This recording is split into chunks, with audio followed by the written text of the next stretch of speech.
各位观众朋友，大家好！感谢您透过 Hot Sports 以及中国听障协会的脸书专业一起来欣赏第一届世界杯听障棒球锦标赛。在今天2月28号和平纪念日的假期，在上午8点30分，三重棒球场要来进行最后一天的3场赛程。那第一场比赛呢，将是由台湾对上美国。那两支队伍呢，在循环赛的阶段呢，有交手的记录。当时是由中华队最终以6-5。1分气走了美国队，那现在来到了决赛圈呢，来看看今天中华队有没有机会呢？双杀美国啊，在今天这场的第一场的决赛圈呢，能够取得胜利。但今天在决赛圈的部分呢，会进行3场的比赛。那中华队在第1跟第3场要出赛，那第2场呢是由美国对日本，那最后一场压轴呢是中华队再度要对上日本队。那今天的转播工作呢，将我李秉敬以及我身旁的专业球评刘嘉诚来为您服务。老师你好。好，那我们看到今天现场的气温啊，其实相当不错，那大约在16度左右。那风势也还好，所以非常适合球员在场上来进行比赛。那当然，在今天的转播过程当中呢，同步也有手语翻译员，还有我们画面左下方专业的听打一起来服务所有的观众朋友。我们看到双方的球员已经进场了。那今年在听障棒球队的部分呢，中华队是由邓志伟教练来领军。那当然熟悉这个中华职棒的朋友就知道，邓教练过去是统一师的球员。另外呢，那邓教练也有这个听障手册。那邓教练小时候也是因为意外啊，让他这个听力受损了，所以邓教练在带领这一批听障的这些球员们呢，更能够感同身受，那也更能够来指导这一批球员。那双方先礼后兵，这一场比赛马上就要展开了。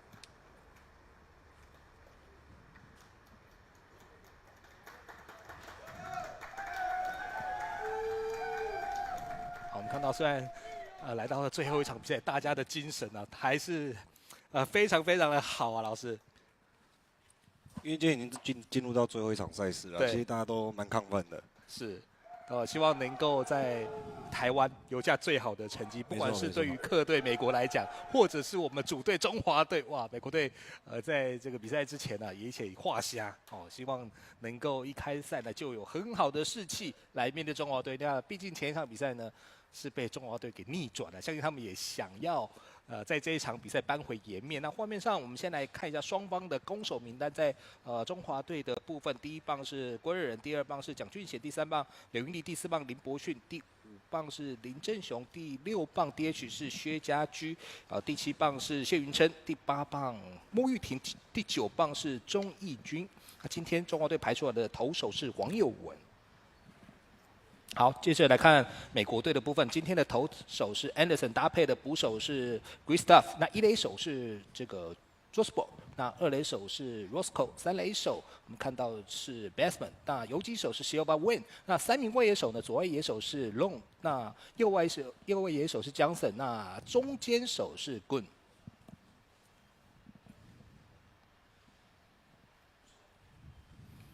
今天将是由中华队担任先攻。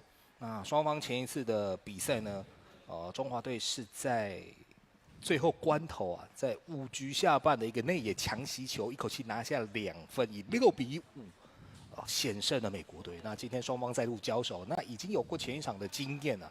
我想两边的教练团啊，对于双方应该都有一定的了解啊。好，画面上看到的就是今天美国队排出来的投手 Steven Anderson。Anderson 年纪非常轻24岁，1999年出生。当然，在整体球员年龄的分布部分呢，中华队的年龄跨度是比较大的，是有这个不到20岁的年轻球员，也有超过60岁的资深老大哥。对，那当然，在美国队这边，感觉就是分布会比较平均啊，大部分还是落在一般大家熟知球员的年纪大概20到30岁左右，所以美国队整体来讲，感觉就是训练有素的一支球队。那中华队这边当然平常也是很辛苦的在集训，但是我们比较多有一些这些资深的球员一起加入。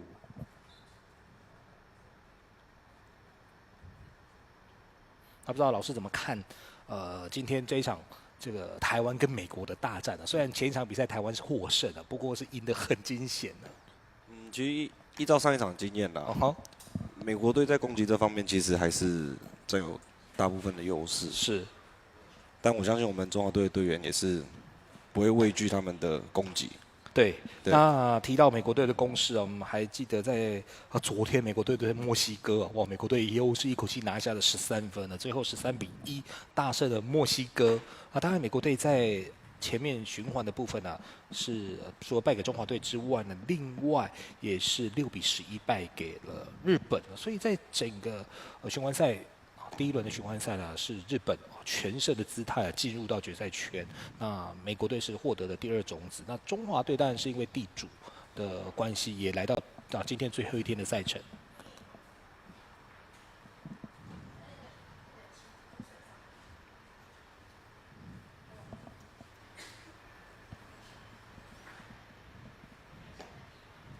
好，我们看到今天第1届世界杯艇长棒球锦标赛最后一天的赛程马上就要展开。那第1场比赛，台湾对上美国，那是由中华队来先进行攻击。那画面上我们看到中华队的球衣非常的复古，想起我小时候的中华队。我小时候中华队就是穿这样的球衣。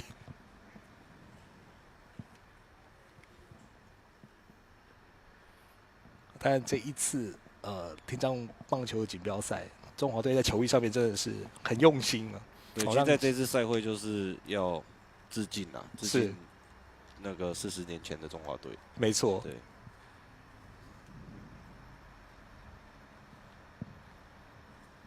好，来看双方的第1球 ，Edison。第1颗就是一个好球。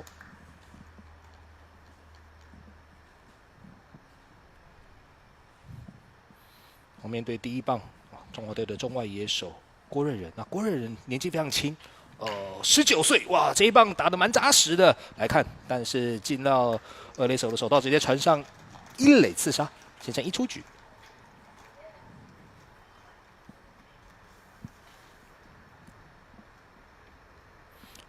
刚刚 Roscoe 第1时间接得非常的利落，传向1垒，刺杀了中华队的打者，形成1出局。不过我们看到捕手Gustavo 马上来到投手丘，跟 Edison 再沟通一下。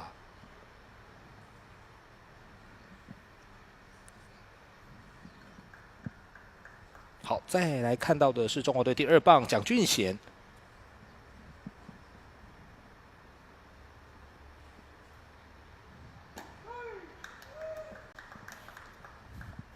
还是偏打者内侧的好球。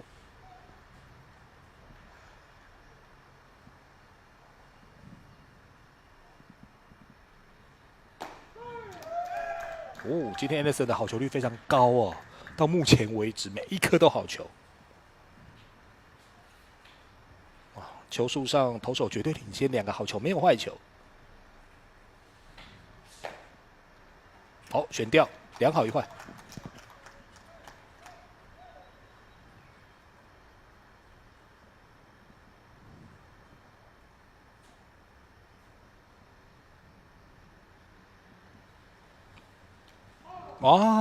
结果在好球数领先的情况之下，居然投得太偏内侧了形成了触身保送。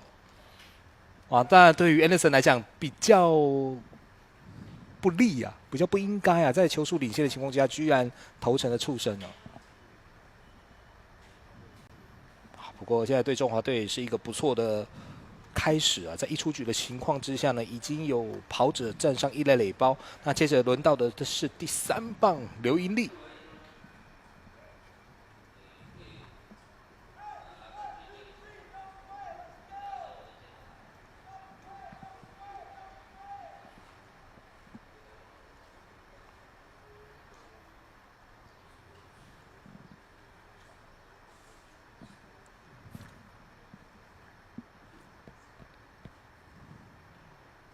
蒋俊贤刚刚这个手背啊挨了一下，啊，场边的防御员呢马上先紧急做治疗啊，喷一下冷冻剂，先舒缓一下疼痛啊。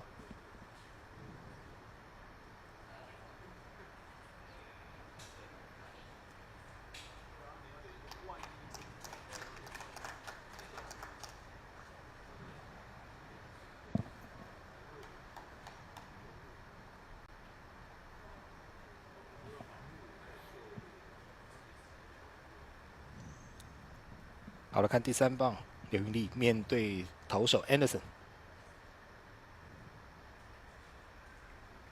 是不是可以抓第1球？因为 Anderson 现在好球率很高啊。哎，结果是一个偏外侧的坏球。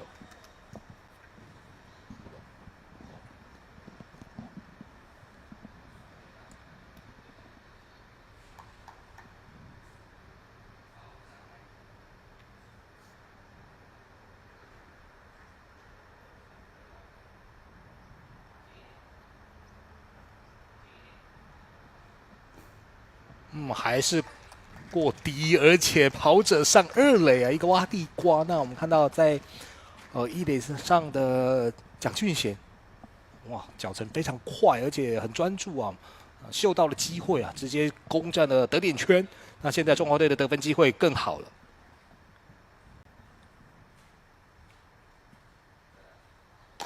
啊，这球回棒落空，1好2坏。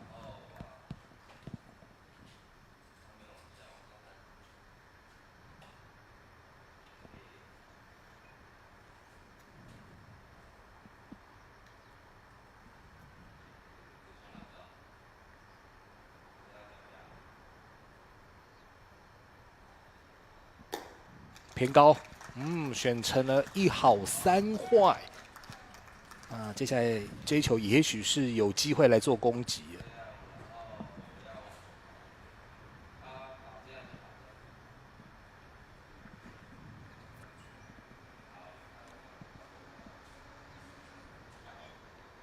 好，果然挥棒啊！但是往1垒方向去啊，1垒手自踩垒包，形成2出局。其实这一球有点蛮可惜的，对，因为其实，在前一个打席的出生球之后，美国队的投手在控球方面有点跑掉。没错，对。然后这一球其实刚刚看画面，其实是球路也是有点偏高的。对，有点高。对，其实如果选掉的话，应该对中华队来讲是一个不错的进攻。好，那接着轮到的就是林伯逊了哦。那前一次中国队能够击败美国队，就靠了林伯逊在最后一个打席啊，打出了这个内野的强袭球，一口气拿了2分了。来看看这时候能不能再建功。好球。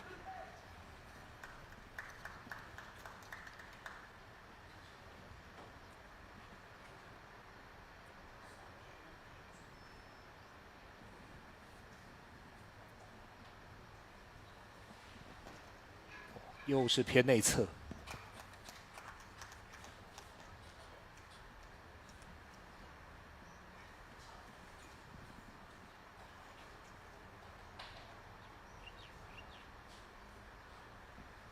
目前1好1坏2出局，3垒上是蒋俊贤。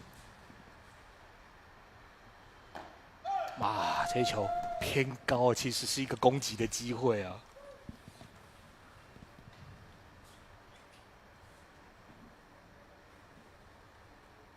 在挥棒落空之后呢，形成2好1坏。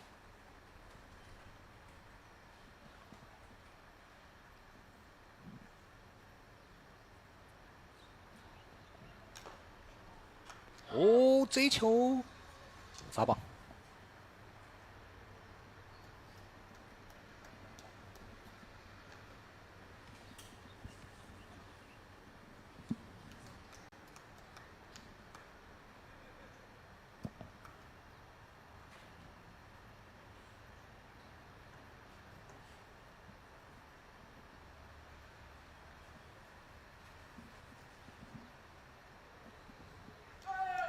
哇，又是往内角去啊！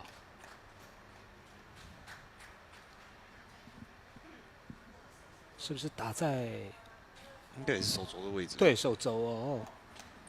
所以我们看到 Anderson 今天的控球哇，其实落差蛮大的。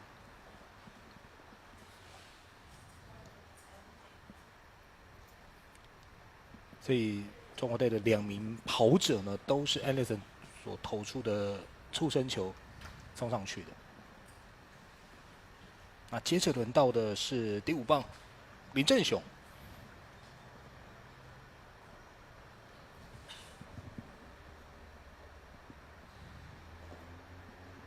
提前落地，2出局1、3垒有跑者，没有好球，1个坏球。1局上半中华队的攻势，看看能不能延续啊，同时能够首开纪录。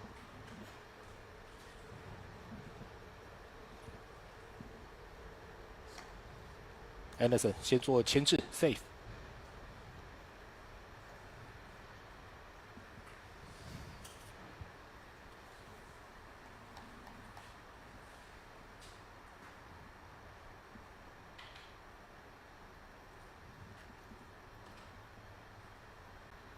好，跑了，来看一下这个战术。美国队也没有往2垒传哦。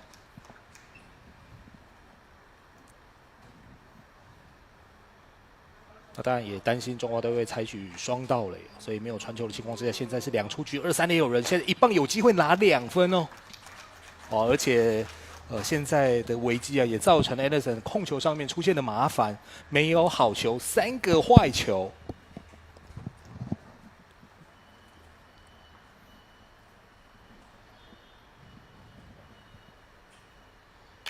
好，这一球挥棒出去，来看落点，飞得不够远，内野的小飞球遭到接杀，所以在1局上半，美国队有惊无险，度过了2、3垒有人的危机，但对中华队来讲比较可惜，在第1局上半无功而返，双方0比0。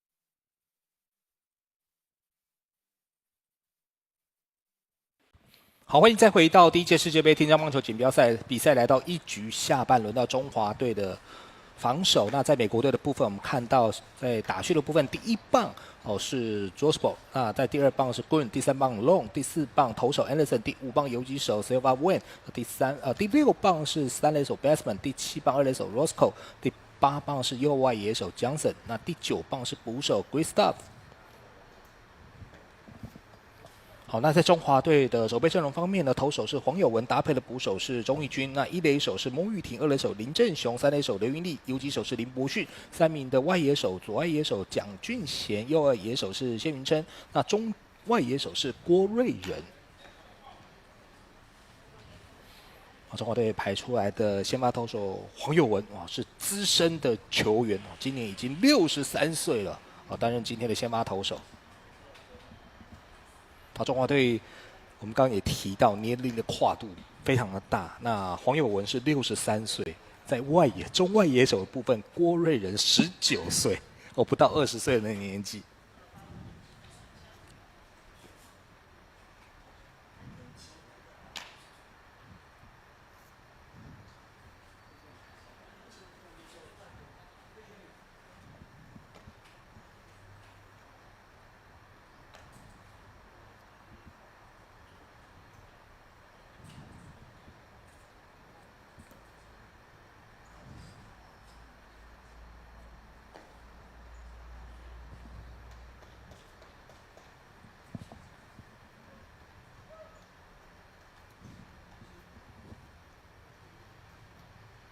投手热身完毕，1局下半，来看美国队的第1棒背号26号，今天担任1垒手的 Josbo。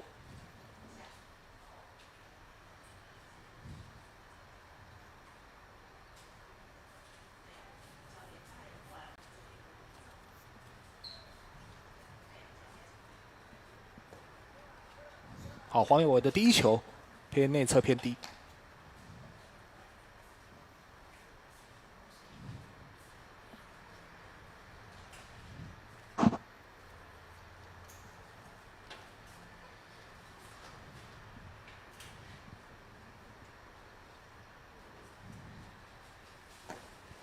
啊，连续2颗球的位置差不多。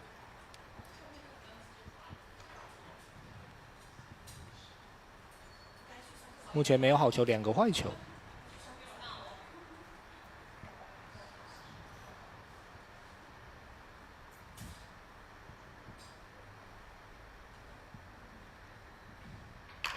好，这球挥棒出去，来看游击手邢金坚传向一垒，刺杀出局，好球。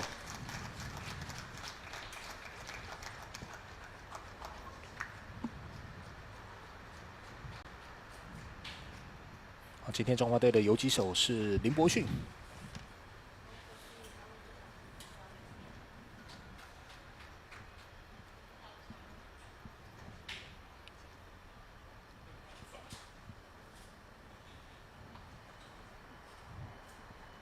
美国队的第2棒 Good。黄友文今天的控球还是稍微偏低偏内侧。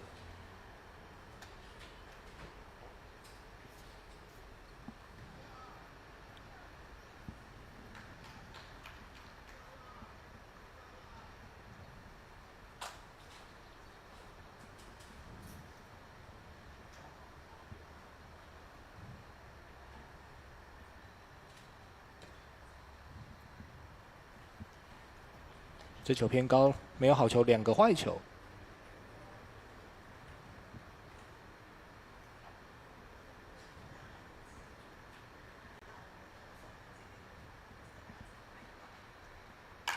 哦，这一球打得蛮强劲的，二垒手第一时间没有确实的接捕，那应该会让跑者站上一垒垒包啊，一个弹跳不好处理啊。这个内野的滚地球打得非常的强劲。啊，也让美国队在1局下半也有攻势。我们再看这一个重播镜头，一个弹跳，啊，可惜打在手套上啊，没有抓下来。啊，今天担任二垒手的是林正雄。啊，现在是1出局1在垒。那美国队轮到的是第3棒龙。哦，偏高，来看这一次的盗垒成功。啊，美国队的战术也非常积极，所以现在形成了1出局得点圈有跑者，啊，对黄友文来讲，在1局下半也是腹背受敌。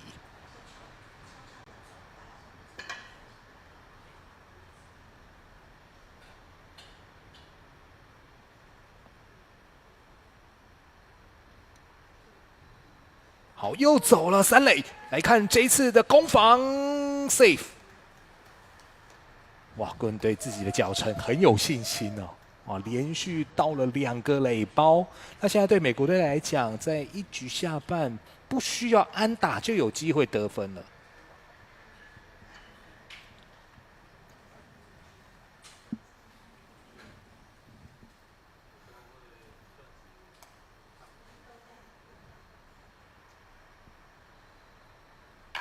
好，这一球打得蛮强劲的，二垒手第一时间没接到，只能传向一垒刺杀出局。但是在3垒上的跑者回来本垒，得到美国队今天的第1分。哇，当然这1分啊 ，Gun 的贡献非常的大。那个人是连到了2个垒包，才有这个第1分的机会哦。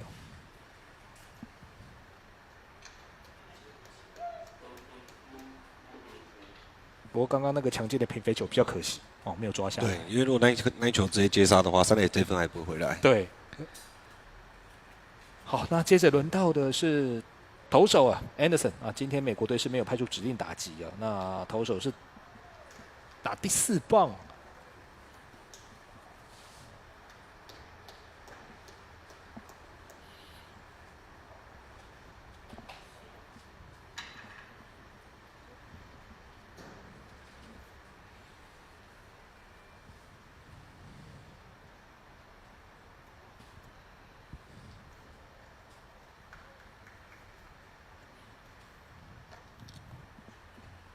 目前球数1好1坏2出局。美国队在1局下半已经先是得点了，目前暂时1比0领先了中华队。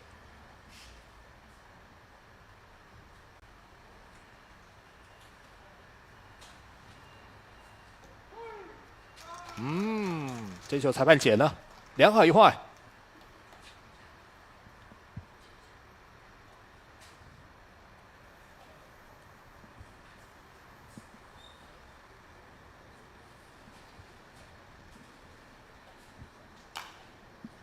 打成了不一样的高射炮。来看内野的守备没有问题，一垒手接杀出局，形成3出局。不过美国队在1局下半就有斩获，靠着棍的盗垒以及适时的推进呢，让美国队在1局下半拿到了1分，目前暂时1比0领先了中华队。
好，欢迎再回到天章棒球锦标赛的现场，来到了2局上半，回到中华队的进攻。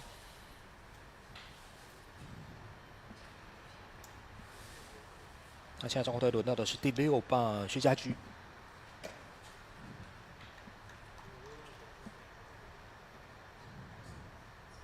薛家驹也是中华队的资深球员啊，那同样也是60岁的年纪。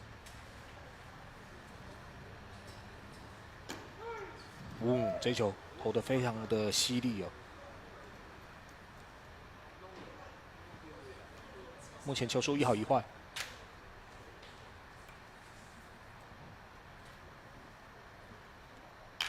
好，这球挥棒打击，来看游击手如何处理。好，接到之后传向1垒刺杀出局，形成1出局。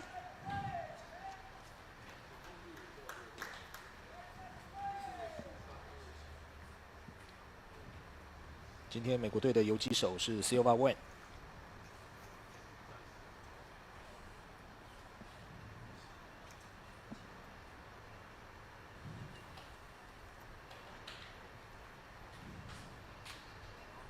接下来看到的是中华队的第7棒，背号8号的谢云成，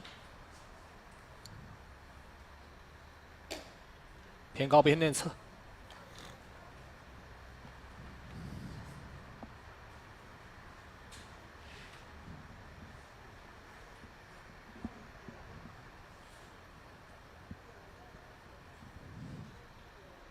好，这球打得非常强劲，空中抓飞鸟被 Roscoe 给抓下来了。哇，两边的平飞球命运大不同。哇，比较可惜啊，这球其实阿达里打得不错。好，我们再看一次。哇，没有办法飞越2垒的上空啊，被抓到。那现在形成2出局了。好，接着看到的是第8棒莫玉婷啊，今天担任是1垒手。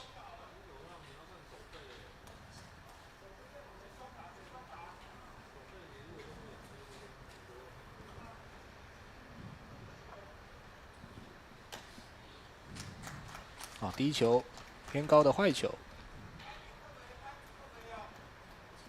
莫一婷也是我们中华电商棒垒球协会的理事长，是对，也是这次赛会主要的推动者。啊哈，哇，那非常不容易啊，能够举办这样的赛会，那把外队邀集到台湾进行5天13场的比赛啊，其实赛程蛮密集的，那对大家体能上也有一些负担啊。对，因为很少会这样连续打，几乎要打1个礼拜。对，我想对选手来讲都是一个考验。不过总是有第一次啊。对，而且主要在于中华队的年龄层都稍微偏年长。对，所以其实对他们来讲，像前2场都是有一些可能比较多酸痛的地方啊，对，所以确实这个乳酸的堆积没有办法这么快，在人力调度上就有比较大的困难。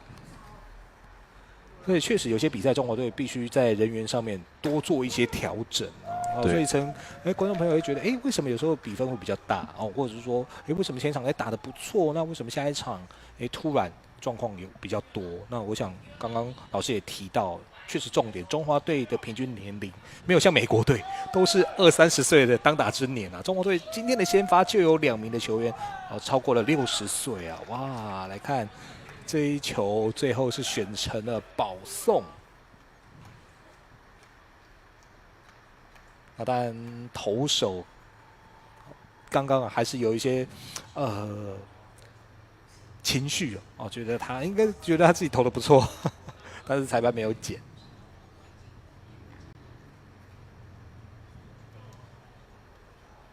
好，那接着轮到的是第9棒钟丽君。那现在中华队又有跑者上1垒了。那今天到目前为止，中华队的跑者呢都是 Anderson 送的。哇，那这时候又送垒包了。好 ，Anderson 送幸福，那让跑者直接上2垒了。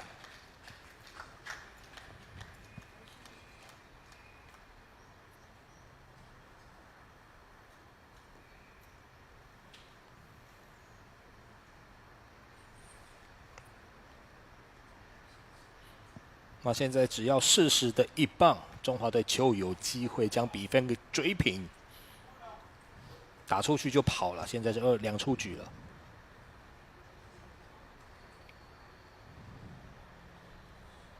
好，这一球右半边的界外。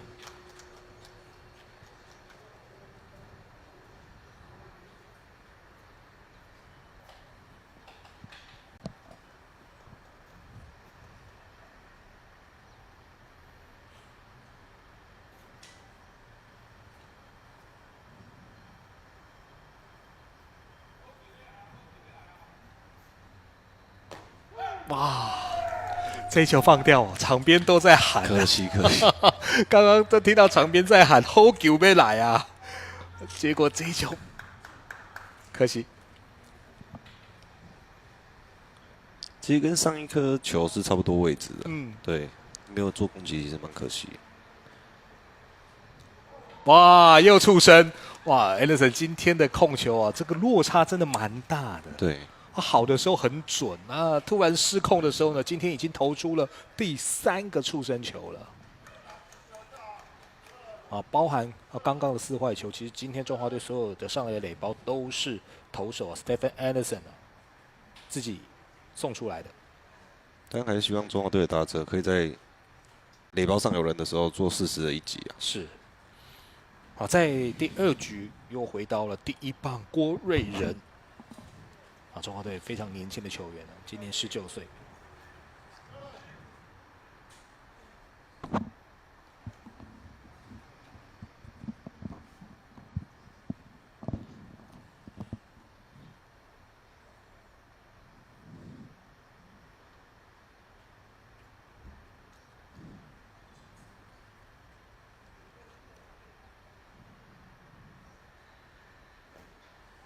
这一球还是偏内侧，而且提前落地。安德森现在控球不稳哦。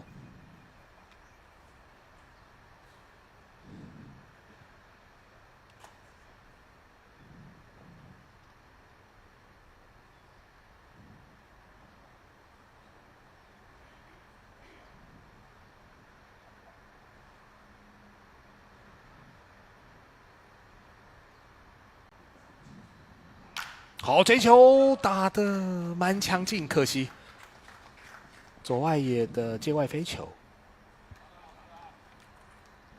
挥棒的速度再快一点点，哇，这就是一支漂亮的长打了。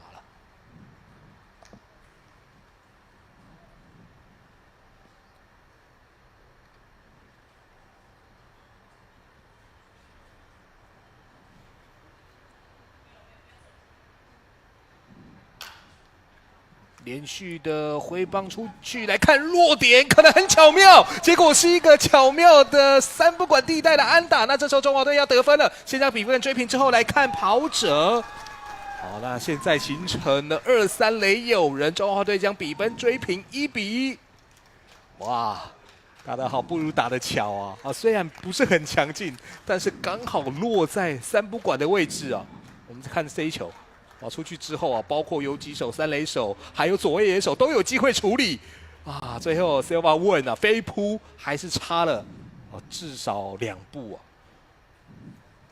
啊。所以这个小老弟建功啊，那这一棒啊是一个安打，不但送回了中华队的第1分，那现在 Anderson 的压力持续当中。现在2-3垒有跑者，轮到第2棒蒋俊贤。第2棒蒋俊贤在上一个打席是遭到出生球。对。Anderson 第1球好球。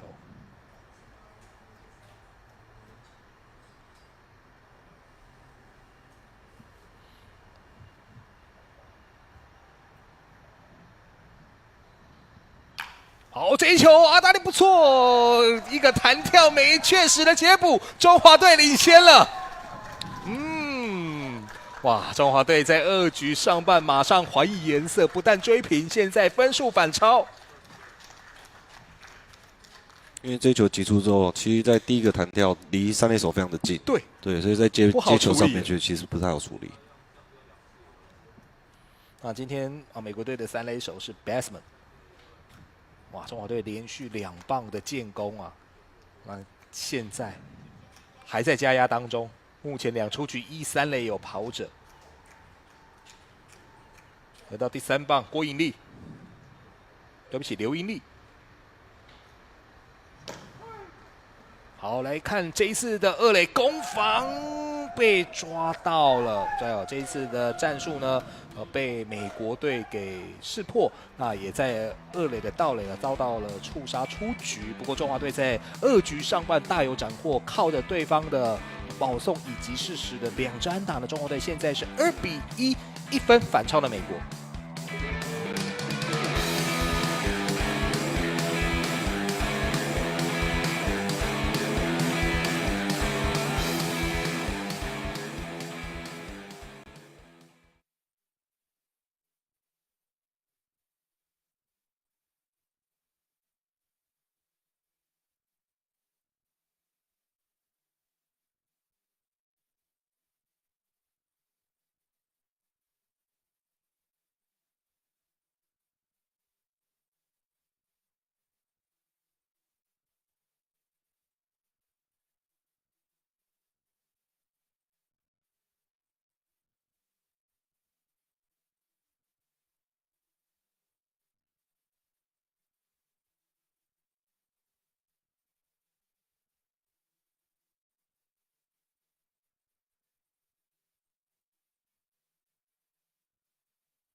好，第1届世界杯天降棒球锦标赛最后一天的赛程来到2局下半，回到中华队的进攻。那画面上我们看到手语翻译员是邱恩老师，持续来为大家做直播的服务。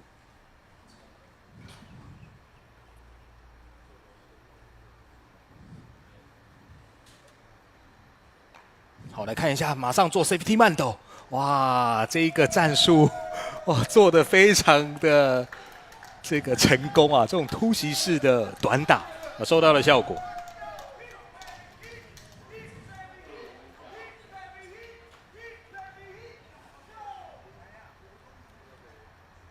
因为其实美国队在中心棒次，所以在那个中华队的防守上面可能没有去注意到。没错，因为现在是刚刚是第5棒嘛，是，所以不太认为说，居然会做这种突袭的短打。啊，接着轮到第6棒 Bassman， 哇 ，Bassman 身材也非常的壮硕，啊，今天是担任3垒手。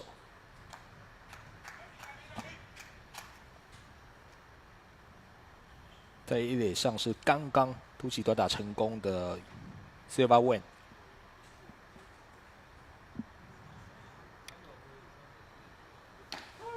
好，来看这个盗垒 ，save。美国队今天的盗垒战术非常的多，而且整体的攻势很积极。好，在1局上半啊，靠着2次的盗垒拿下了分数。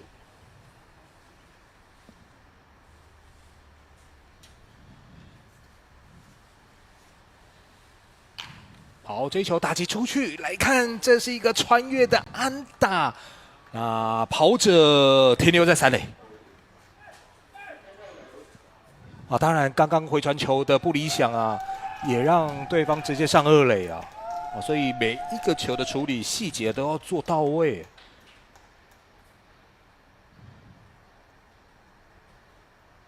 好，来看这个3游的穿越安打之后呢？外野手的回传球，第一时间呢没有确实的接捕。那当然，打出安打的 Bassman 呢，只有趁这个时候呢一溜烟上2垒了。那现在形成没有人出局，2、3垒有跑者。那接着轮到的这是第7棒，今天担任2垒手的 Roscoe。Roscoe 今天的守备方面呢，有一个非常精彩的演出。这一个内野的滚地球，第一时间没接好，但是只能传1垒了。那1垒上是出局的。1垒手现在看一下，2垒没敢动啊。那美国队也靠着这个内野滚地球啊，现在将比分给追平，双方2比2。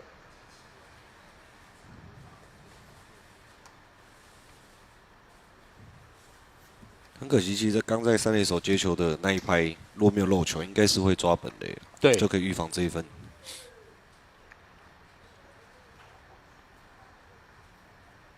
接着轮到第8棒，今天的右外野手 Johnson。好球。今天中华队的先发投手黄友文这个控球也做出了调整啊。其实，在1局下半的时候啊，这个控球都偏内侧偏低。因为其实黄友文在昨天对日本队那一场，他也有先发，是，对，所以其实不知道为什么是不是因为连续出赛的关系，所以还在适应。班吉他在队上其实算控球数1数2的投手。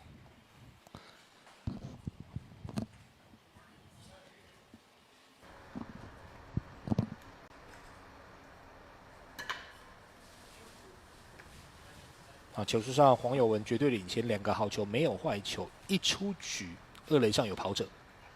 哇，那时候2垒上的跑者啊，都第一时间起跑来看位置。哇，这是欧巴的长打，那这个长打带有1分的打点，而且我们看到跑者哇，现在要直接靠本垒了。来看这个本垒攻防 ，safe。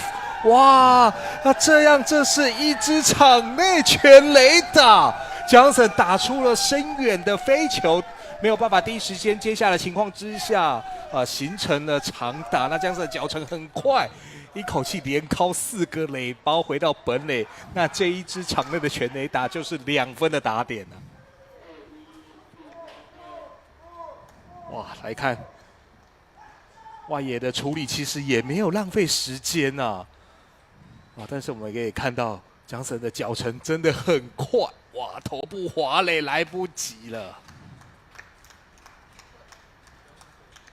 美国队很快的在2局下半啊，马上还以颜色。那现在连拿3分的情况之下，形成4比2。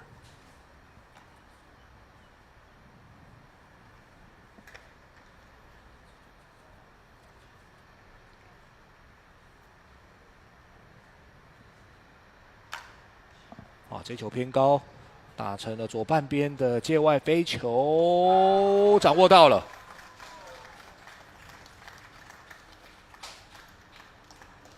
啊，今天中华队的左野手是蒋俊贤。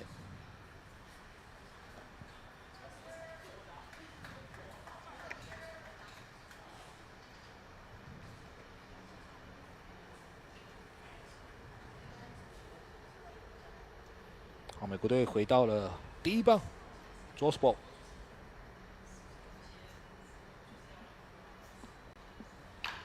好，也是第一球就挥击，那是中间方向的穿越安打。美国队在2局下半的打击非常的犀利了。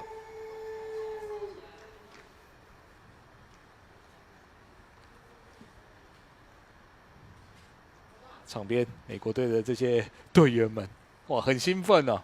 哇，因为他们在循环赛的时候是输给了中华队，当然希望在这场比赛能够讨回面子。那当然现在是4-2的领先，那场边中华队喊出了暂停。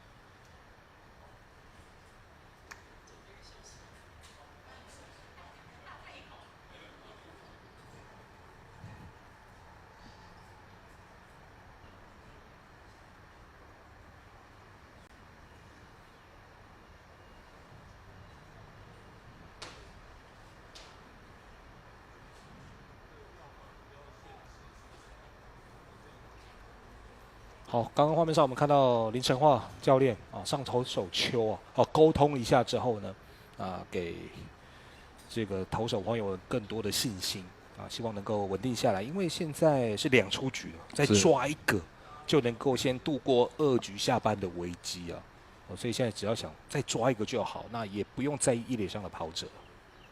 应该是提点投手说他的球路目前都是偏高的情况下，所以才被打得比较深远。是，对。哇，那我们看到，美国队今天整个战术非常的积极，有侵略性，又是利用这个盗垒啊，来到了得点圈呢。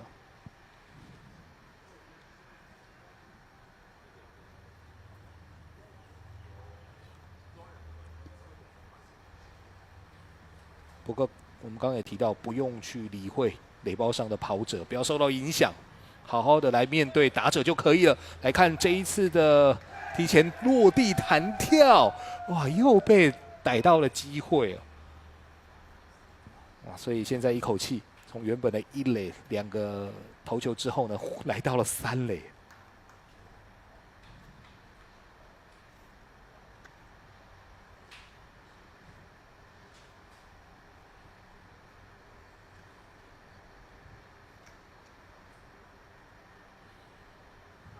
黄永文现在球数是没有好球，1个坏球，面对的是第2棒棍。好，这一球打击出去，来看这个内野的滚地球，3垒接到之后传向1垒 ，safe！ 哇，不但跑出了内野安打，同时3垒上的跑者回到本垒，5-2啊！所以刚刚那个2个盗垒就发挥了效果了。是，但是这一球也是因为3垒方向比较软弱的滚地球，对，这个滚地比较慢啊。哇，所以美国队在2局下半的攻势持续当中，目前已经一口气拿了4分啊！现在5-2领先的中华队啊，接着轮到的是第3棒 Eric Low， 来到中心棒次了。哇，第一球就挥击出去，来看这个距离没有问题，进了游击手的手套。那在这个半局，美国队是大有斩获，一口气拿了4分。在2局打完，目前美国队5-2领先了中华队。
这场台美大战呢，双方来到了第3局，3局上半。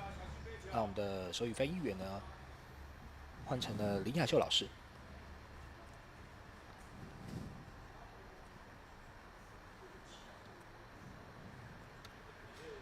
中国队的第3棒刘云丽。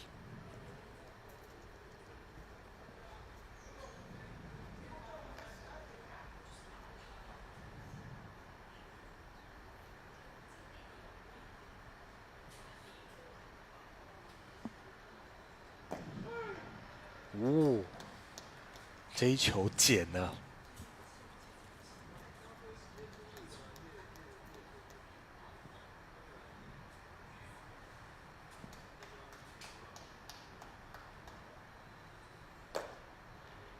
偏高的坏球，1好2坏。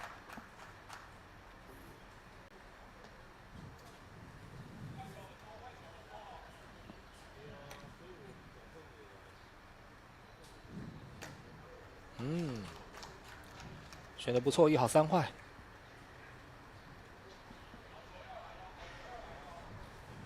哦，场边在提醒哦，下一球可能好球哦，场边都在喊了。哇！结果 high fastball 被吸引到了。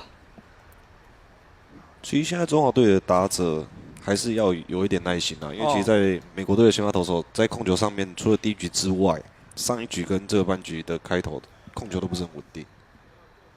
哦，偏内侧，这一球坏球，而且第一时间没有接捕，来看一下，先上1垒之后看位置哦，如果漏得更远的话，是不是有机会上2垒？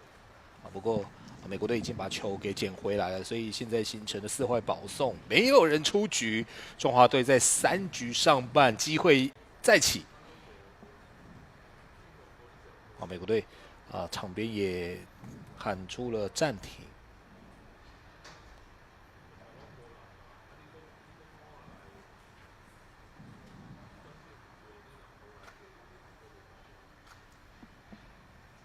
好，画面上刚刚看到的是33号的 Gabriel。Gabriel 是教练也是球员今年44岁，上来安抚一下投手。因为现在球队其实是有3分的领先所以也不用太急。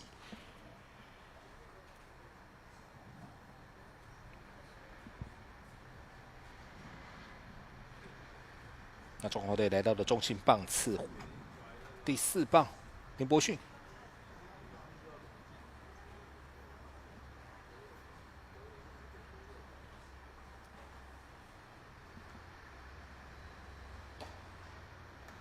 第一球挥棒落空。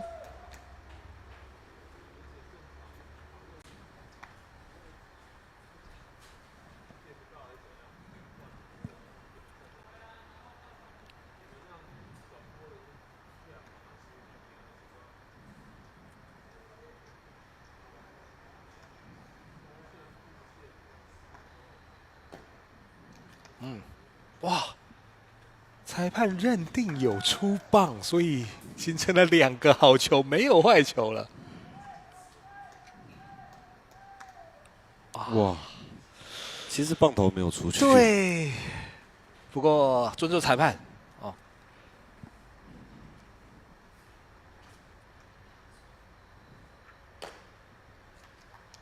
当然现在球市上投手领先的情况下，投的比较开所以其实打者要去调整他的心态啦，对啊，因为目前都是以边边角角为主，因为毕竟我们也是进入到了中心棒次。对。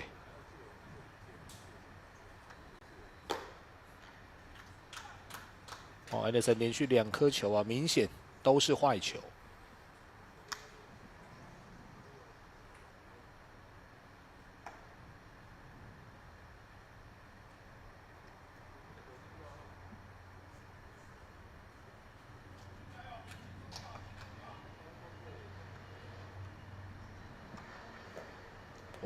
选得不错。那现在 Edison 从球数2个好球没有坏球的情况下，投成了满球数了，2好3坏，1再垒。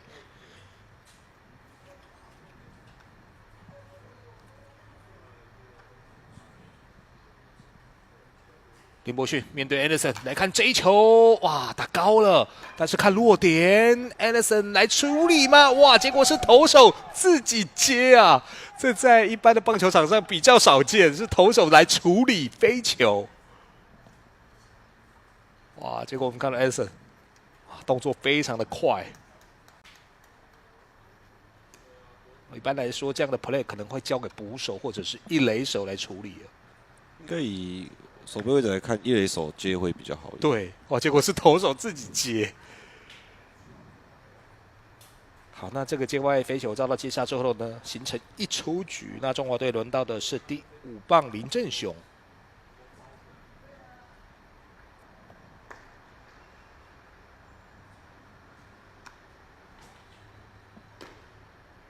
外侧的坏球。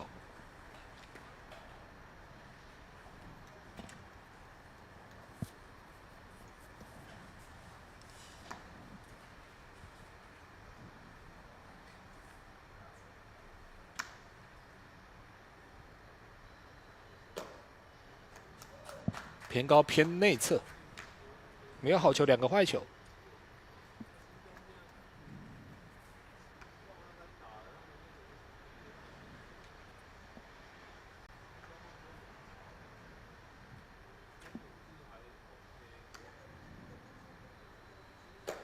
哇，这球 high fastball 被引诱到了。哦，其实打者看到这种球真的会忍不住，会忍不住，因为引诱性很高。你明知道他可能会投 high fastball， 但是看起来就觉得打得到。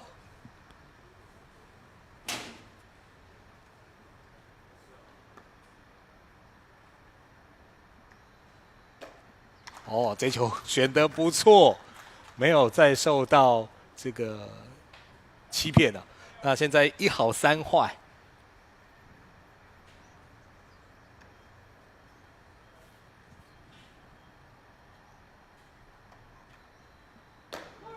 哇，这是一个好球，但是2垒盗垒遭到了触杀出局，哇，可惜了。那现在形成了2出局，垒上没有任何的跑者了。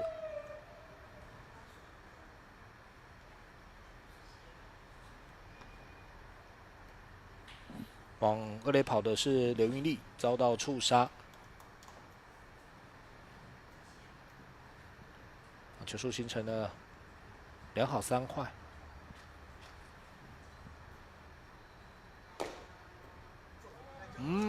这一球还是偏低，哇！那再回头看刚刚那个盗垒失败，就比较可惜。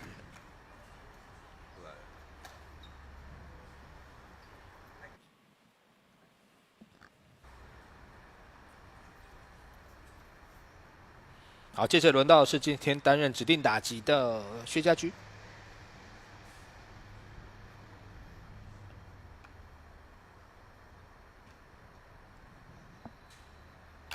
好，第一球就出棒，灰尘的右半边的界外球落地。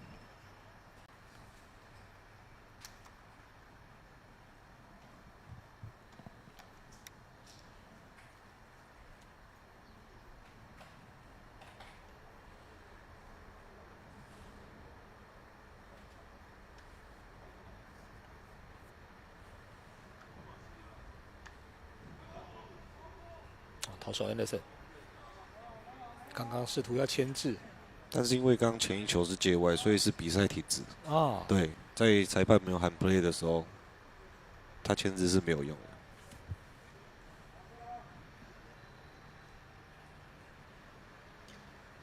好，这一球捕手没有确实的接捕，那跑者顺势站上了2垒。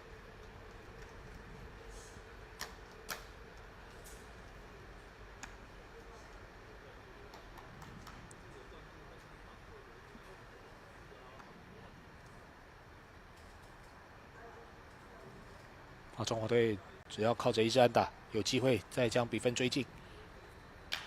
好，这一球来看位置，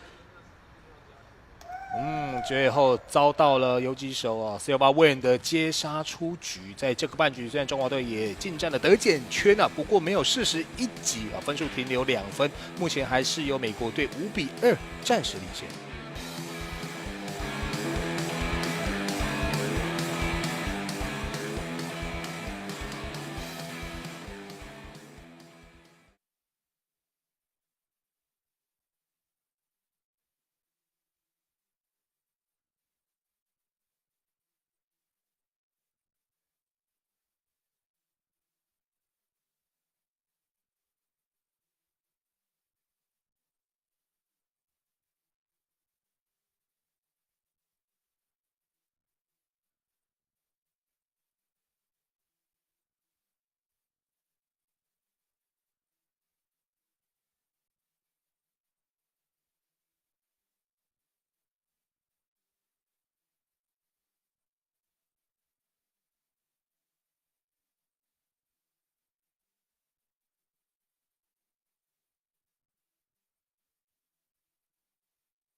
这一场台美大战呢，来到了3局下半，轮到的是美国队的进攻。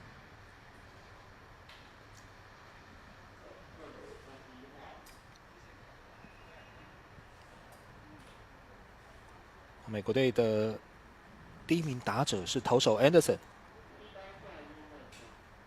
中华队这时候做出一些人员的调整。那二垒手呢，现在换成的是叶维良。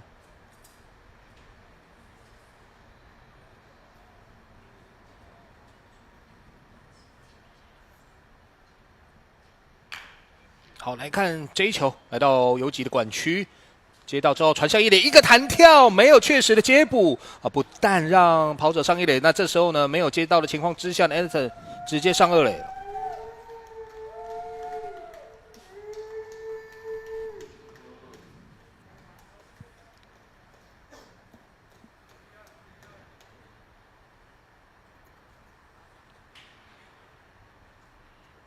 好，再从这个慢动作看一次。好，游击手接到之后，哇，传球的力道稍微轻了，玩慢斗。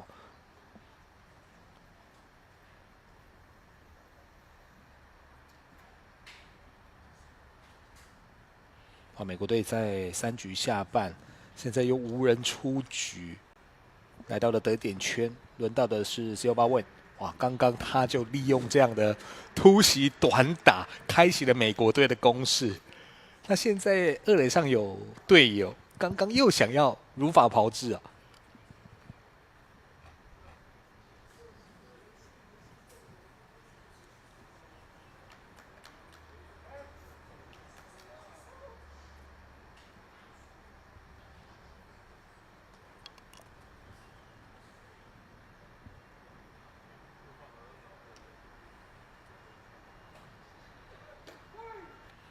哇，美国队今天的盗垒战术一而再再而三的使用因为这面对以变化球为主的投手，其实在对跑者来说，盗垒是很大的优势。对，确实因为他球速没有那么快所以让跑者有更多的时间来推进。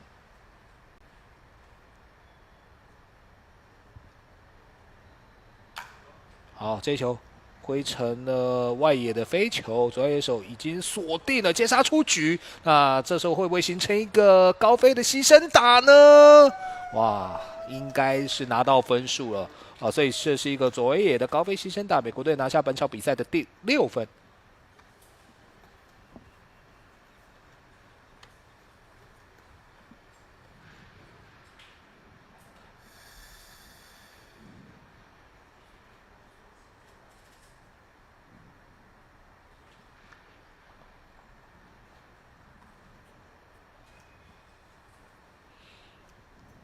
接着轮到第6棒，3垒手 Bassman。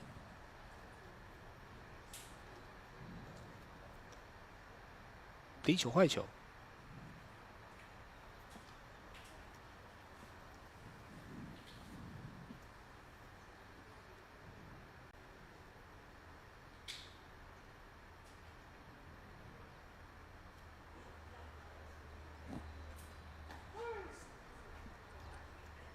一好一坏。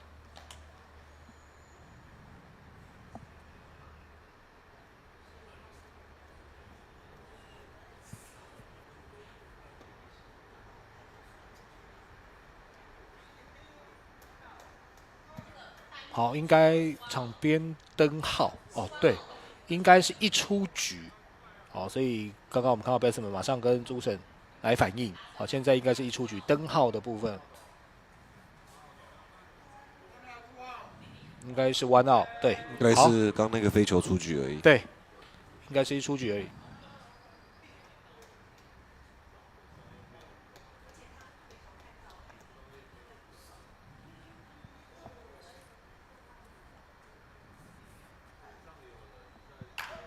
好，这球打得非常的强劲，果然打穿了一垒方向的滚地安打 Bassman。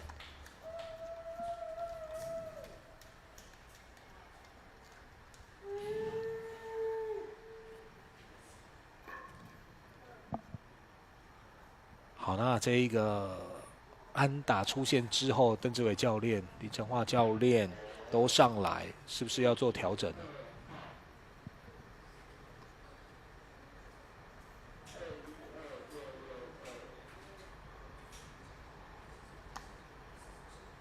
好，那这时候中华队会换上42号高瑞祥来接替。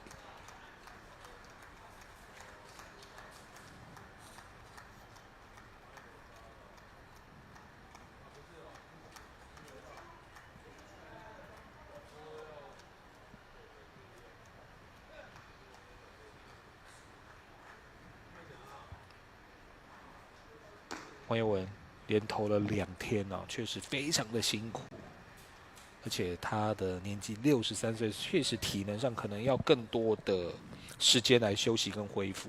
没错，而且因为今天又是早场第一场的比赛了，对，休息时间更少。对，所以你看昨天的最后一场接今天的第一场，哇，这个休息时间真的很短。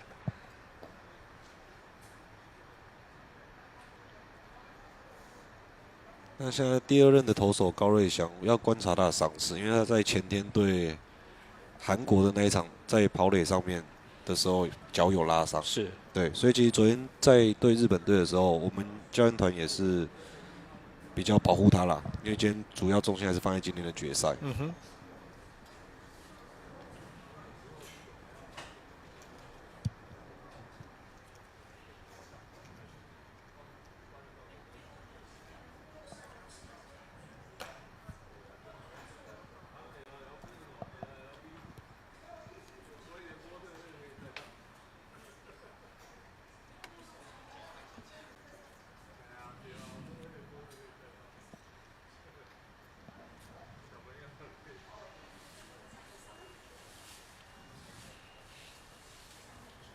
好，投手热身完毕，比赛继续。接着美国队轮到的是第7棒 Roscoe。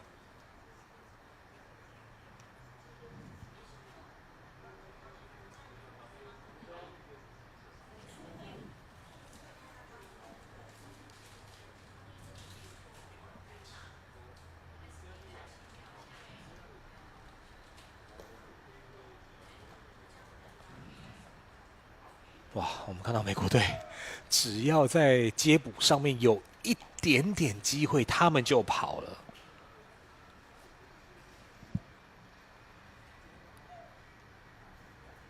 Bassman 上得点圈。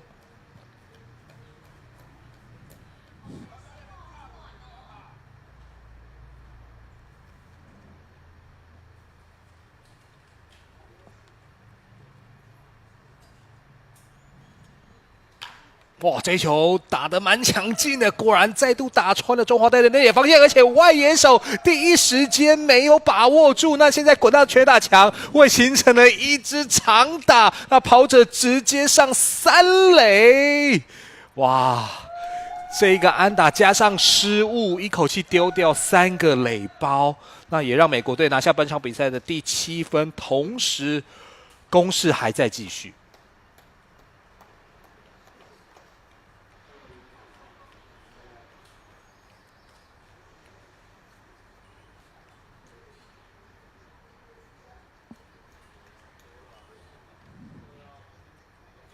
哇，高瑞祥换上来之后啊，其实压力很大。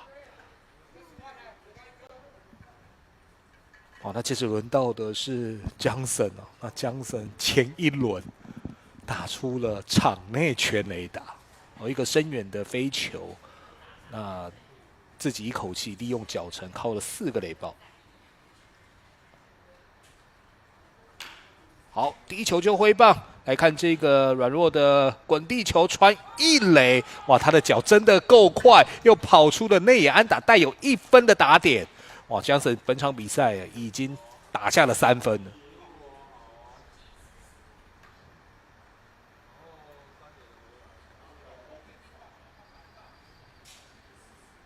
哦，那刚刚这一个 play 呢，最终啊，大会是认定失误，所以这是失误，没有打点。那虽然没有打点，但是美国队的得分是确实的，所以现在是8-2了。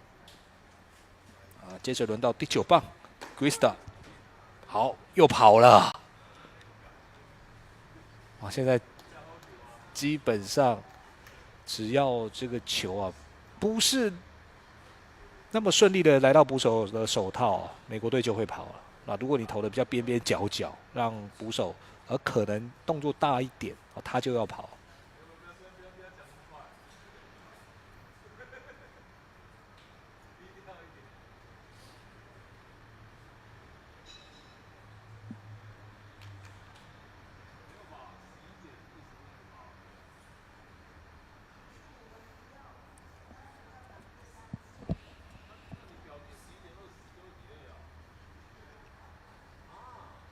居然摆短棒做干扰，哇！那这一个传球，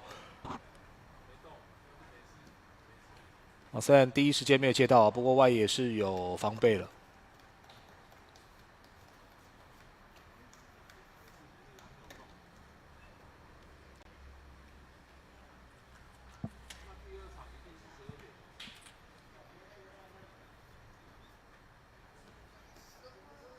没有换100%，剩28%。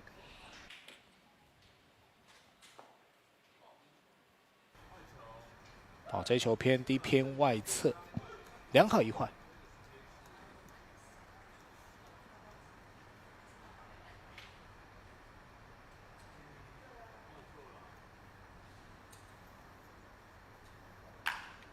这一球阿达利很扎实，左外野手第一时间没接到，又滚到了全垒打墙。哇，那这时候又会形成了长打，那跑者继续跑，停留在3垒垒包。那这是带有打点的安打，一口气又来到了3垒。那现在美国的分数啊，再添1分，9-2，领先了中华队了。其实是有机会接的，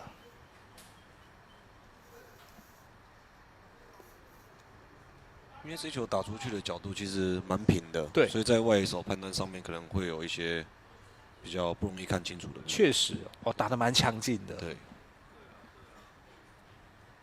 好，接着回到第一棒 ，George Ball， 第一球好球。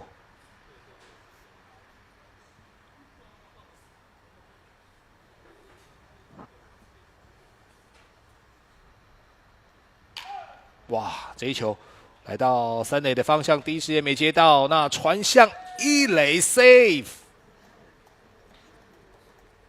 哇，美国队现在的攻势一波接一波，那这个内野滚地球呢没有形成出局，那又拿到了1分，目前10-2。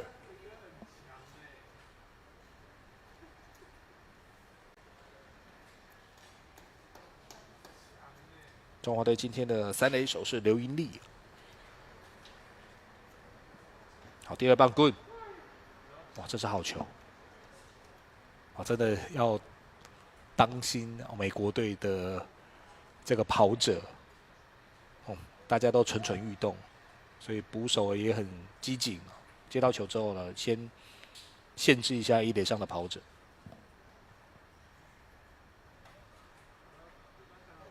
好，美国队跑了，结果这是一个打跑的战术，而且打穿形成安打之后呢，一垒上的跑者要上3垒。哇，那现在外野也有状况，所以不但是丢掉分数，打者现在是不是要再回本垒呢？结果形成另类的场内全垒打。哇！这个 play 没有处理好的情况之下，形成重伤害，那一口气再丢掉2分，哇！双方的分差已经被美国队给拉开来了。这应该是记忆之安打加失误。对，安打没有问题，但是外野是不是处理上面有瑕疵？哦，这个安打绝对没有问题。哇，在接球上面有失误。对，哇，所以美国队利用这个火车过山洞的失误哦，一口气拿2分。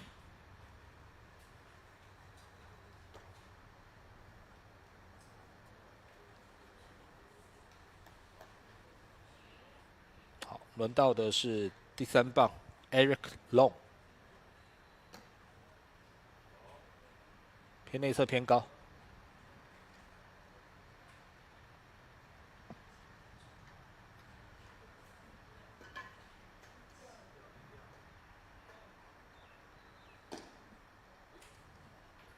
还是坏球，那形成没有好球，3个坏球。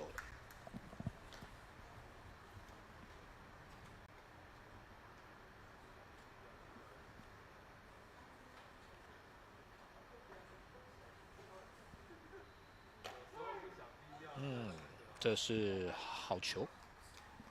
哦，抱歉，这形成4坏保送。好球，好球，好球吗？对，哦对，主审举手了。OK， 对，第一时间因为我有听到主审的声音啊，所以是好球。当然主审也有比出手势啊。那但对于这些球员来讲啊，他们有些是有带助听器的，也许第一时间也没有办法那么准确的收到指令。是。但其实有时候还是要稍微看一下主审，或者说，因为像我们的场地都还是有好坏球的显示灯号，对，显示灯号，那其实可以再注意一下。1好3坏。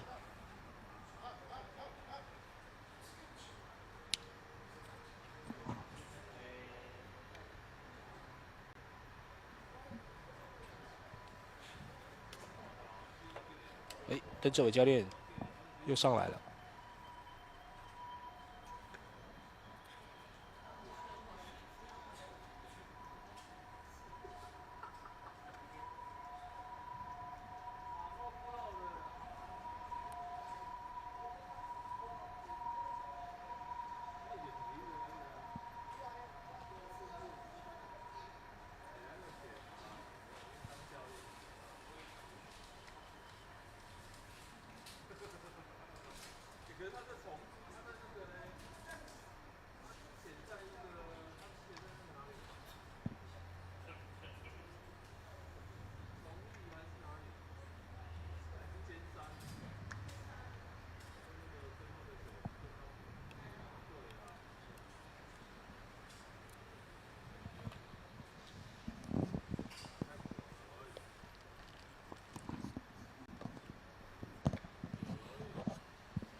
好，邓志伟教练跟投手高伟翔还有一垒手莫雨婷沟通完毕没有做人员调整，那由高伟翔持续留在场上。那现在1好3坏1出局。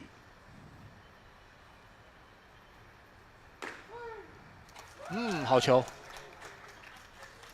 在球数落后的情况之下呢，连投了2个好球。刚邓总应该是上去关心一下他大腿的伤势啊。哦，对，因为在没有办法完全出力的情况下，坏球会比较多一点。好，这个内野的滚地球，没有问题，抓到了出局数，2出局。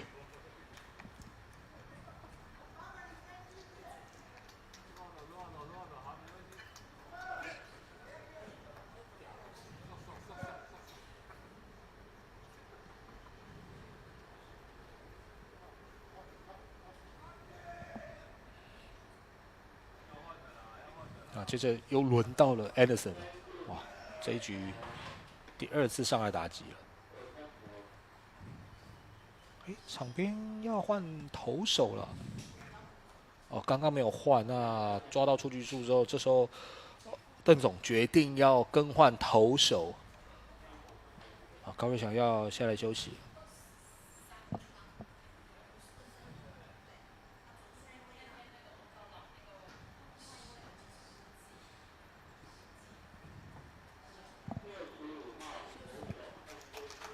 好，那现在换上的是65号的投手江仁启。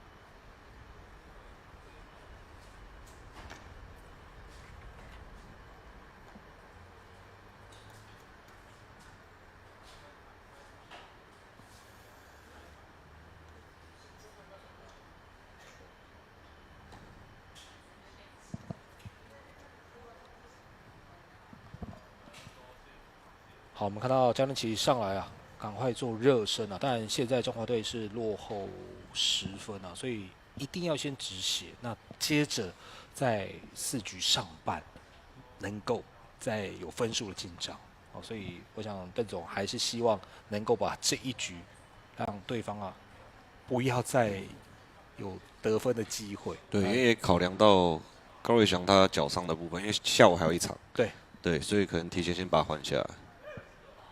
哇，江仁启的第1球，偏内侧有没有削到呢？应该是没有。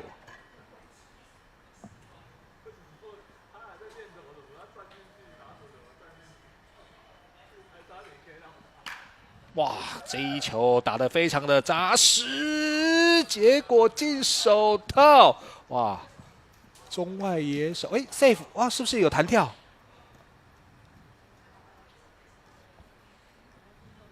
哇，结果可惜了，应该形成了安打。我们再看一次，来看郭瑞仁，哇，有一个弹跳，有一个慢斗啊，哇，差一点点是 nice play。啊，不过意识到了，没关系，守住。这是挥棒落空。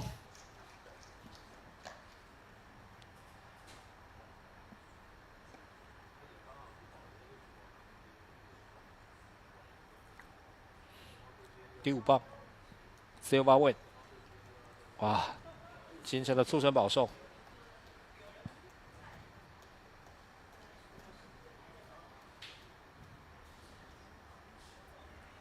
来再看，打在了手臂上啊，张仁启上来之后面对2名打者，啊，第1棒是被敲成了安打，第2棒是投成了触身。好，接着轮到的是 Bassman。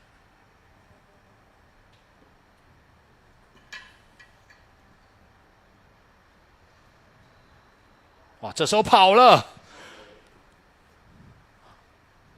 哇，美国队今天真的每一个人都倒帅了，啊，大家都是小偷啊。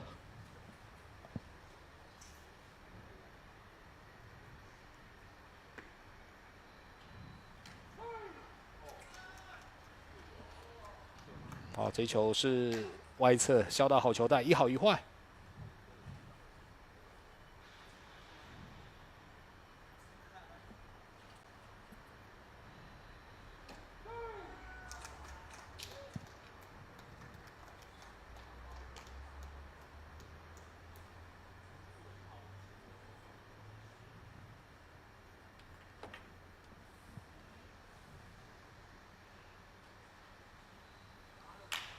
哦，这一球中外野的飞球落地，那这个安打呢，可能一口气要丢掉2分啊！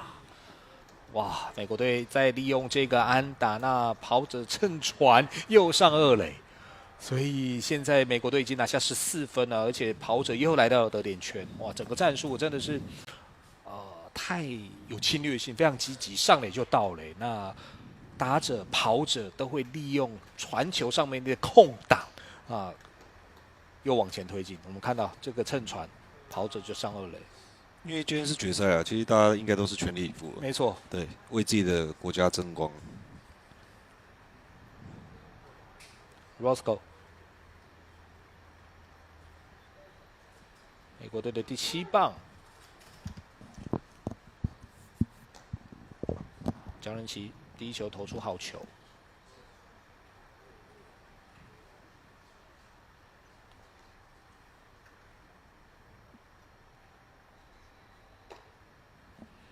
偏高的坏球，一好一坏。哇，最后一个出局数一直抓不到啊！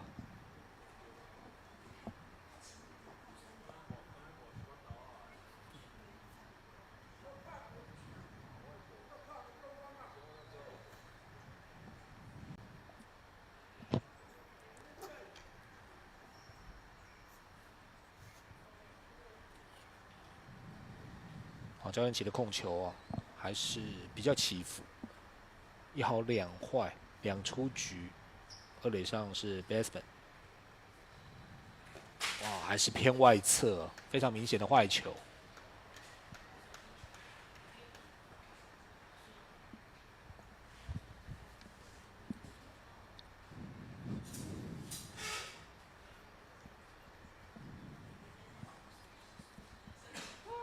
哦，削到外侧的好球带，2好3坏。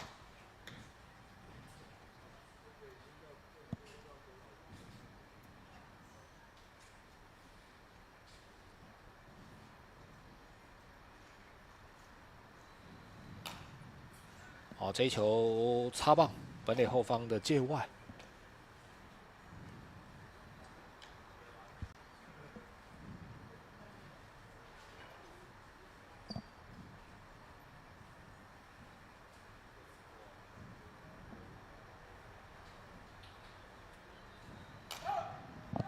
好，来看一下右半边，还是界外飞球。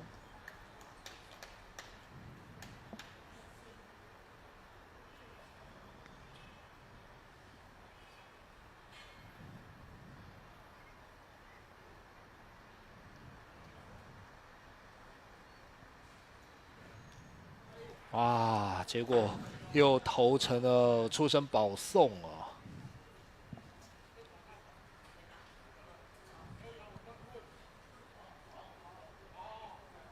打在了这个手臂上。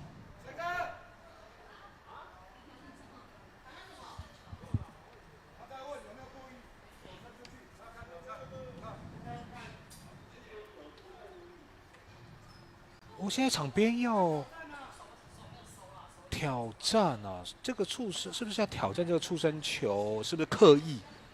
没有闪躲，或者是手有稍微往前？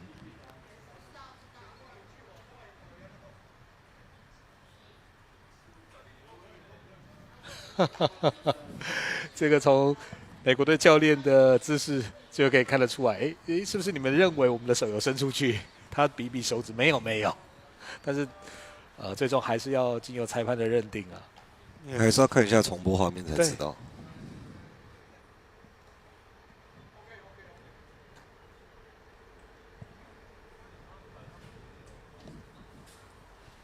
所以这时候裁判要来看重播画面啊，接受中华队的挑战。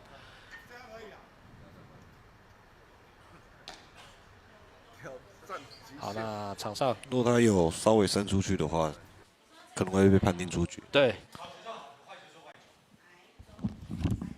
好，我们再从这个动作看一下。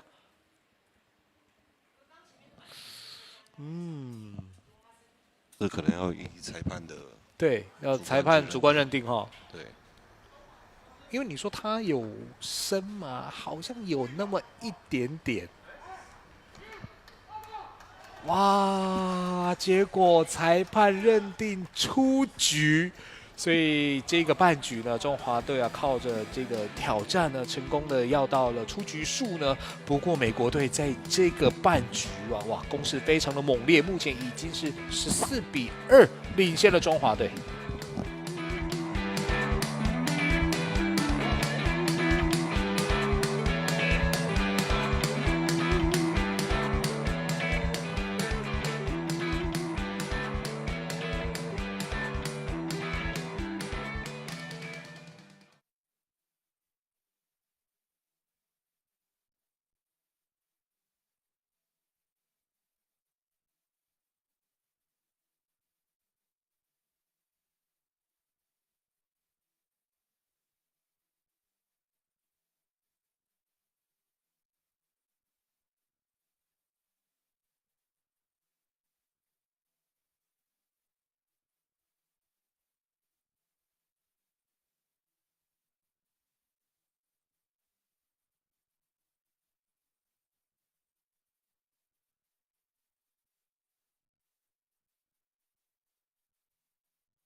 好，欢迎再回到比赛的现场。那在4局上半回到中华队的进攻，那我们的手语翻译员呢换成了乔恩老师。那在刚刚上个半局，美国队一轮猛攻，一口气拿下了9分啊，所以目前已经来到了12分的差距。换句话说，中华队必须在这个半局至少拿3分，才有机会延长啊，不然美国队就会靠着规则啊，在4局打完领先10分以上呢，直接结束比赛。那这半局美国队好像更换投手，对，那把这个 Gun 给换上来担任投手，他原本是中外野手。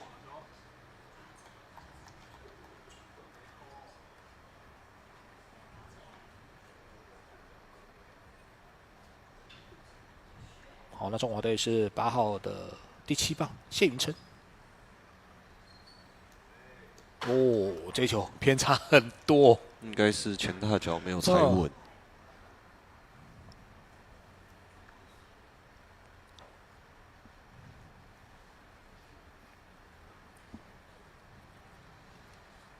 哇，直接丢人啊！上来之后，哇，这个控球不是很稳定，哦，直接砸在了打者的背上啊。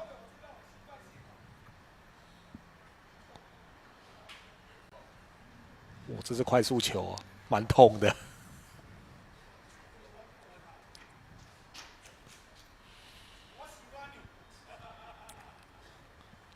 在第一场对美国那一场比赛的时候，好像也是这个投手。哦，对，他在那一场控球还不错，可能是临时换上来，还没有热好身。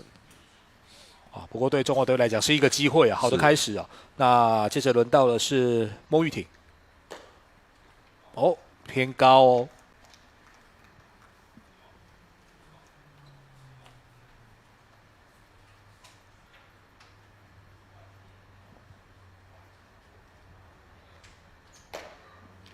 2球都偏高选掉。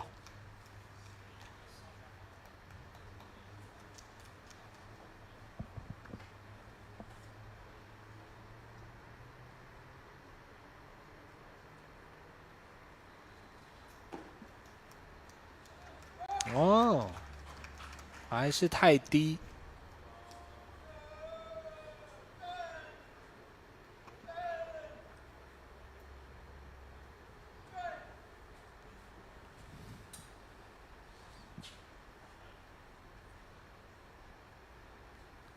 来看看会不会选一个，有了，所以连续投出了4个坏球，中华队在4局上半又利用对方投手控球不稳的情况之下呢，2名打者都上垒，那接着轮到的是钟义军。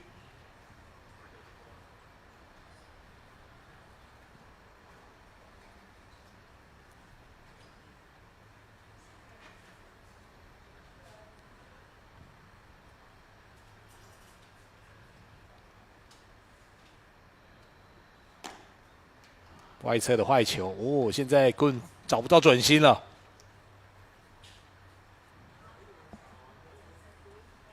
那中华队要把握住这一局最后的机会，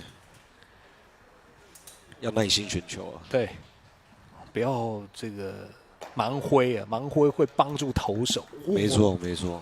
但是这一球捡了一好一坏。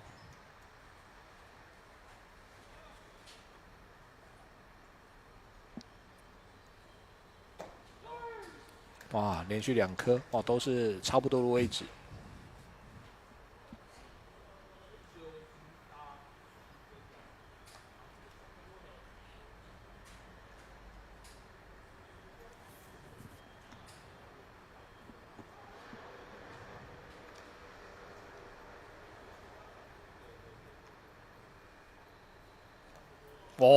这是一个爆头，那打者兵不血刃呢，推进到2、3垒。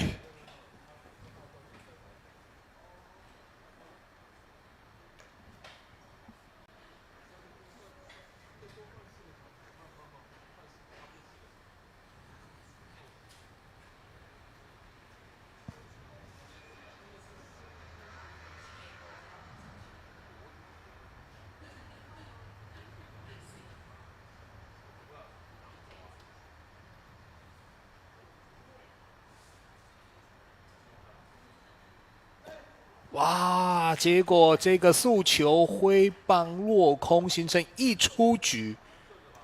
哇，钟军比较可惜，遭到了3振。出局之后呢，轮回到第1棒郭瑞仁。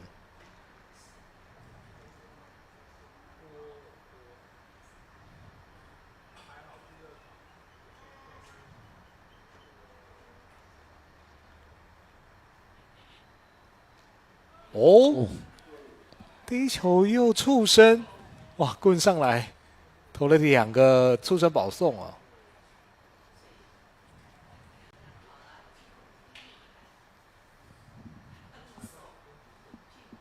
哇，打在大腿上，还好是比较有肉的位置啊。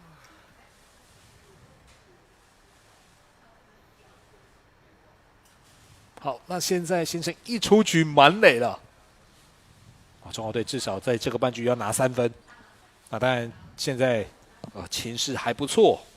所以轮到第1棒，前段棒次的打击。好，现在是第2棒，蒋俊贤要来登场。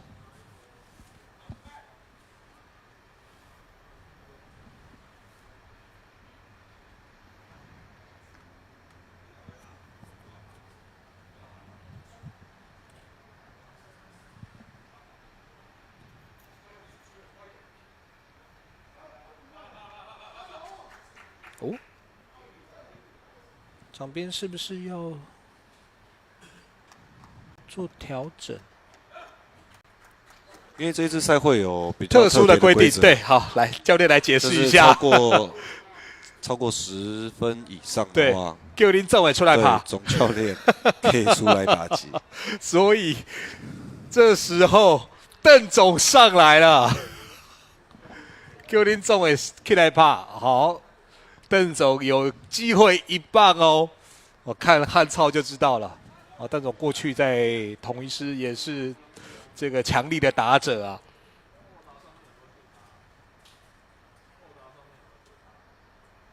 美国队这边马上要做出因应跟调整。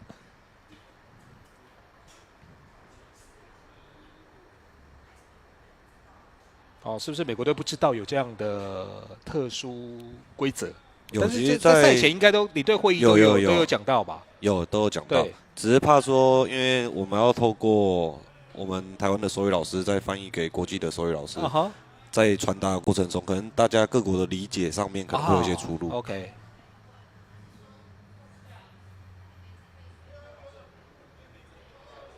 因为赛前确实我已经有理解到有这个规则，是，对。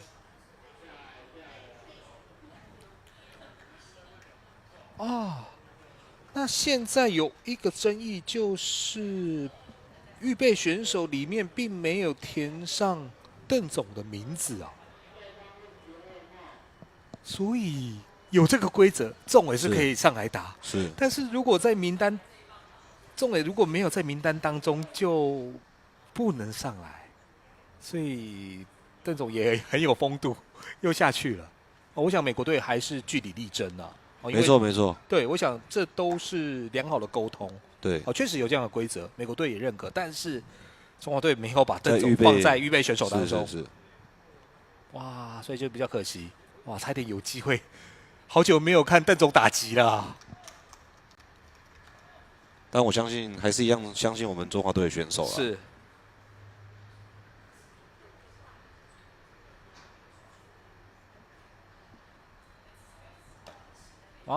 这球会帮落空，1好2坏。球数上还是打者领先，没关系，好好选。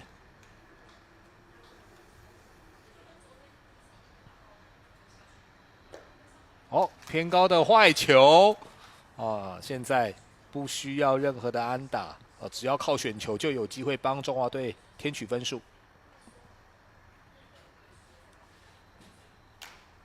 这一球挥棒出去，右半边的界外飞球，2好3坏，满球数满垒一出局。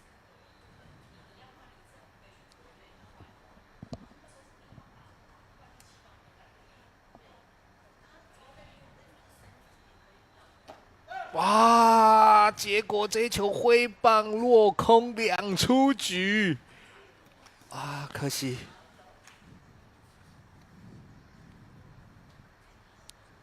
这球有点偏高了，很可惜没有掌握到。对，哇，其实蛮甜的。对。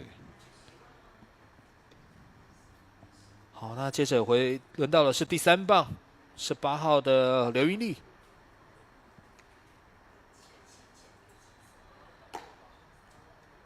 第一球偏高的坏球。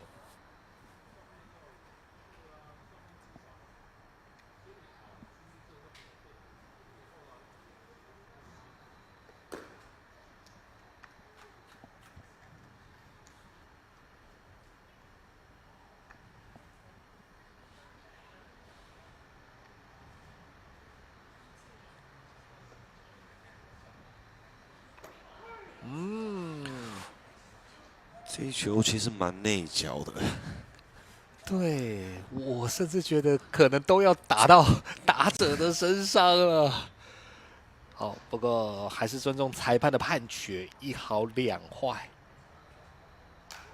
哇，这一球不一样的内野飞球，一垒手已经锁定了，所以这是一个再见接杀美国队在这个半局没有办法让中华队越雷池一步虽然中华队曾经攻占满垒一出局的情况之下，甚至有机会看邓总上来打，但是比较可惜的是邓志伟总教练并没有摆在预备选手名单当中，所以没有办法看到这个特殊的规则，也没有办法看到邓志伟总教练的一个打击的风采。那当然，最终美国队靠着第3局的一轮猛攻，一口气拿下9分。那最终4局打完以14比2超过10分的差距提前结束比赛。但美国队今天整体的攻守的表现真的是非常出色，包括敲出了12支的安打。那中华队比较可惜的是只有1支安打，另外也发生了5次的守备失误几次在外野的守备失误确实也造成中华队的重伤害。所以最终是由美国队14比2在这一场决赛圈的第1场比赛旗开得胜，也非常恭喜美国队。当然，今天中华队应该说所有出赛的3支球队都是1日2战，包括台湾、美国以及日本。那接下来下一场比赛就会是由美国队对上日本，而中华队的部分则是在压轴要再度遭遇日本队。所以也请观众朋友持续锁定我们的 YouTube 频道，还有我们的粉丝专页，一起来帮这些听障选手加油。好，那今天第一场台湾对上美国的总攻工作呢，就到此告一段落。非常感谢您的加入，我是李敏庆以及我身旁的刘教练，祝您顺心。我们下场更精彩的比赛再会，拜拜，拜拜。